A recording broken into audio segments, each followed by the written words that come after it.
अस्सलाम वालेकुम जी। आज हम स्टार्ट करेंगे सेकंड लॉ ऑफ मोशन और इससे रिलेटेड एग्जांपल भी सॉल्व करेंगे।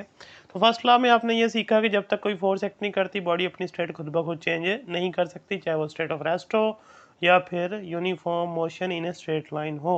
जब तक नेट फोर्स नहीं होगी बॉडी स्टेट चेंज नहीं करेगी। तो अब बात करते हैं अगर फोर्स एक्ट करेगी तो क्या होगा। देखें, फोर्स के जो डेफिनेशन थी उसमें बताया गया था कि फोर्स 3 काम कर सकती है। मोशन प्रोड्यूस करेगी, मोशन अपोज करेगी या मोशन की डायरेक्शन को चेंज करेगी। इन तीनों काम के होने से एक्सेलरेशन प्रोड्यूस होता है बॉडी के अंदर। तो जब फोर्स एक्ट करेगी तो फोर्स की डायरेक्शन में एक्सेलरेशन प्रोड्यूस होगा और वो एक्सेलरेशन डायरेक्टली प्रोपोर्शनल होगा फोर्स के, मतलब फोर्स ज़्यादा लगाएंगे, वो जो 3 फिनोमेना में से एक कोई भी ज़्यादा होगा उसके रिजल्ट में एक्सेलरेशन ज़्यादा प्रोड्यूस होगा। फोर्स कम लगाएंगे एक्सेलरेशन कम प्रोड्यूस होगा। और दूसरा, वो जो एक्सेलरेशन है वो इनवर्सली प्रोपोर्शनल है mass of the body. Mass mean उसके पास इनर्शिया ज़्यादा होगा तो अपोज ज़्यादा करेगा, एक्सेलरेशन कम प्रोड्यूस होगा। मास ज़्यादा होगा तो डेफिनेटली एक्सेलरेशन कम प्रोड्यूस होगा। अगर मास कम हुआ तो एक्सेलरेशन ज़्यादा प्रोड्यूस होगा, क्योंकि मास की वजह से इनर्शिया कम हो जाएगा और एक्सेलरेशन ज़्यादा प्रोड्यूस हो सकेगा, ज़्यादा जल्दी चेंज आ सकेगा। तो अब सिंपल सी बात पहले ये कि जो ए है एक्सेलरेशन प्रोड्यूस हो रहा है एक फोर्स की वजह से एक बॉडी के अंदर। देखें, यहाँ एक बॉडी है जिसके मास एम है, वो वी आई वेलोसिटी से मूव कर रही थी, आपने फोर्स लगा दी उसके ऊपर, वो मूव करते करते आगे आ गई और उसकी वेलोसिटी वी एफ हो गई, वेलोसिटी चेंज हुई, एक्सेलरेशन प्रोड्यूस हो गया।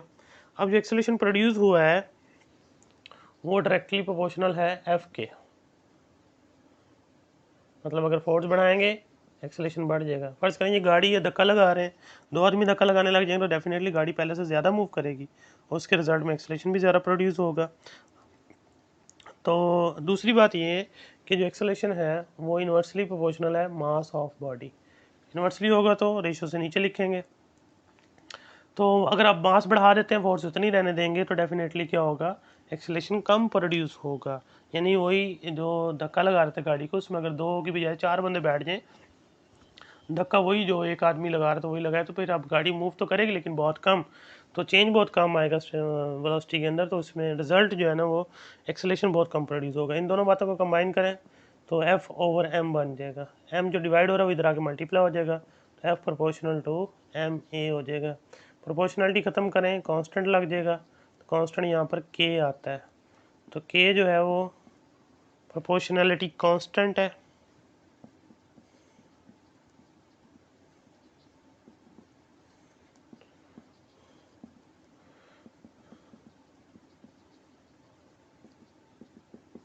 और इसकी जो वैल्यू है यहाँ पे वो 1 है, 1 पुट करेंगे वो ख़त्म हो जाएगा, F is equal to M A आ जाएगा। उसके बाद फिर हम ऐसे यूनिट की बात करते हैं फोर्स की। फोर्स का यूनिट क्या होगा, तो देखिए ऐसे यूनिट जो है उसका वो क्या होगा, देखें उसका यूनिट जो है वो न्यूटन है। तो 1 न्यूटन जो है वो फोर्स है जो 1 किलोग्राम वाली बॉडी के अंदर 1 मीटर पर सेकंड स्क्वायर का एक्सेलरेशन प्रोड्यूस कर सके। अब इसको डिफाइन करते हैं। 1 न्यूटन यानी कि 1 कैपिटल एम से डिनोट करते हैं, इज द फोर्स that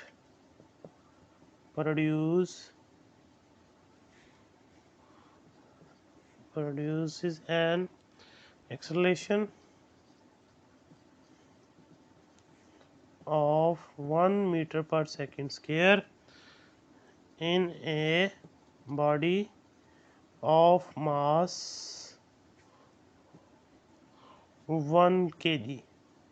यानी कि अगर 1 न्यूटन फोर्स है तो लाजमी बात है वो 1 किलोग्राम वाली बॉडी के अंदर 1 मीटर पर सेकंड स्क्वायर का एक्सेलरेशन प्रोड्यूस करेगी। तो 1 newton is equal to 1 KG metre पर सेकंड स्क्वायर। ये याद रखना, ये न्यूटन की डेफिनेशन हो गई। मतलब जो यूनिट न्यूटन के नाम से रखा हुआ यूनिट का नाम, तो फोर्स का यूनिट जो है ना वो न्यूटन जो है ना वो मेंशन किया जाता है। तो ये आपका लॉन्ग क्वेश्चन है, इसको अच्छी तरह तैयार करना है। अगर कोई प्रॉब्लम है तो आप डिस्कस कर सकते हैं। अब इसकी एग्जांपल की तरफ चलते हैं जी। अब एग्जांपल 3.1 देखिए आप अपनी बुक पे, page number 61। Find the acceleration that is produced by 21 force in a mass of 8 kg। एक बॉडी है 8 kg की, उसके ऊपर 20 फोर्स न्यूटन एक्ट कर रही, कितना एक्सेलरेशन प्रोड्यूस होगा ये आपने बताना है। तो गिवन डाटा में मास गिवन है, फोर्स गिवन है, एक्सेलरेशन बताना है। According to second law of motion F is equal to A find करना है, एफ के नीचे एम जाके डिवाइड हो जाएगा। एफ की वैल्यू 20 और मास की वैल्यू 8, तो आप डिवाइड करेंगे तो आंसर आ जाएगा 2.5 मीटर पर सेकेंड स्क्वायर। तो ये छोटी सी एग्जांपल शॉर्ट में भी पूछी जा सकती है वैसे तो। चलें आगे 3.2 देखिए। The force acting on a body of mass 5 kg produces an acceleration of 10 metre per second square. What acceleration the same force will produce in a body of mass 8 kg। कह रहा एक फोर्स है जो कि बताई नहीं गई, force है वो 5 kg के अंदर कितना एक्सेलरेशन प्रोड्यूस करती है 10 मीटर पर सेकेंड स्क्वायर का। तो पहले आप डाटा लिख लें। पहला जो मास है वो 5 kg है और उसमें जो एक्सेलरेशन प्रोड्यूस हो रहा है वो 10 मीटर पर सेकेंड स्क्वायर है। और फिर दूसरा मास जो है वो बताया गया 8 kg, उसमें कितना एक्सेलरेशन प्रोड्यूस होगा पहले वाली फोर्स से ही ये आपने बताना होगा। तो फोर्स दोनों की वही है, पहले हम फोर्स फाइंड कर लेंगे, उसके बाद हम एक्सेलरेशन दूसरी बॉडी के लिए फाइंड कर लेंगे। तो सेकंड लॉ ही लगेगा, पहले लगाएं F=m1 a1, फोर्स आ जाएगी यहाँ पे m1 जो है वो 5 है, a1 जो है वो 10 है, कितना आ गया 50 न्यूटन आ गया। उसके बाद फिर आप दोबारा लगाइए F=m2 a2। अब a2 फाइंड करना है तो F/m2 लगा दें। F की वैल्यू जो है वो अभी आपने फाइंड की है 50 है और m2 आपको गिवन है 8, तो 50 को 8 से डिवाइड करें, आंसर आ जाएगा 6.25 मीटर पर सेकेंड स्क्वायर। अब बात करते हैं एग्जाम्पल नंबर 3.3 की।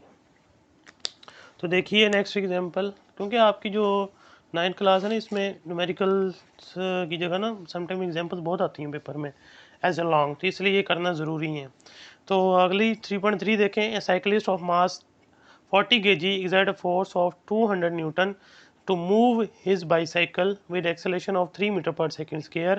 How much is the force of friction between the road and the tire? कह रहे साइकिलिस्ट है जिसका जो मास है वो 40 ग्राम है, उसके बाद वो एक्सेलरेशन कितना प्रोड्यूस करता है अपनी बाईसाइकिल के अंदर 3 मीटर पर सेकंड स्क्वायर का। ठीक है जी। और तीसरी बात ये है कि वो अप्लाइड फोर्स कितनी है उसके ऊपर, F0 से डिनोट कर दें अप्लाइड फोर्स ताकि डिफरेंस रहे। और दूसरा वो कहता है कि जो हमने दो चीज़ें बतानी है इसमें, एक वो कहता है नेट फोर्स कितनी लग रही है बाइक के ऊपर, क्योंकि फ्रिक्शन अपोज करती है इसलिए जो अप्लाइड फोर्स है फ्रिक्शन उसके अपोजिट होगी, तो माइनस करेंगे तो नेट फोर्स आ जाएगी। नेट फोर्स फाइंड करनी है। और दूसरा फ्रिक्शनल फोर्स कितनी है, यानी फ्रिक्शन कितनी एक्ट कर रही है वो भी आपने बतानी है, उसे स्मॉल f से लिख लें। तो चलें इसको सॉल्व करते हैं। तो पहले तो आप सेकेंड लॉ लगाइए ताकि आप नेट फोर्स फाइंड आउट कर सकें। F=ma, तो क्या आ जाएगा, m की जगह वही शुरू में हमें दिया गया 40 kg, 40 लिखा ही नहीं kg लिख दिया था सिर्फ 40 kg, और उसके बाद a जो है वो 3 है, तो फोर्स आ जाएगी टोटल जो नेट फोर्स है वो 120 न्यूटन आ जाएगी।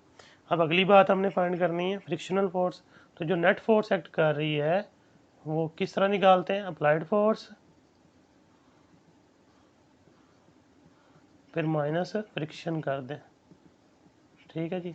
अब अप्लाइड फोर्स हमारी नेट फोर्स कितनी आई 120, अप्लाइड फोर्स हमारी कितनी थी 200, फ्रिक्शन F है हमने फाइंड करना है, माइनस का F इधर आके प्लस हो जाएगा 200 और माइनस हो जाएगा 120 इधर आके, तो बाकी रह जाती है 80 न्यूटन। तो 80 न्यूटन जो है ना उसके ऊपर फ्रिक्शन एक्ट कर रही है। तो ये थे आपके एग्जांपल्स। कल इंशाल्लाह नेक्स्ट हम मास और वेट डिस्कस करेंगे, उनमें डिफरेंस और इसके अलावा न्यूटन थर्ड लॉ डिस्कस करेंगे। Till then take care.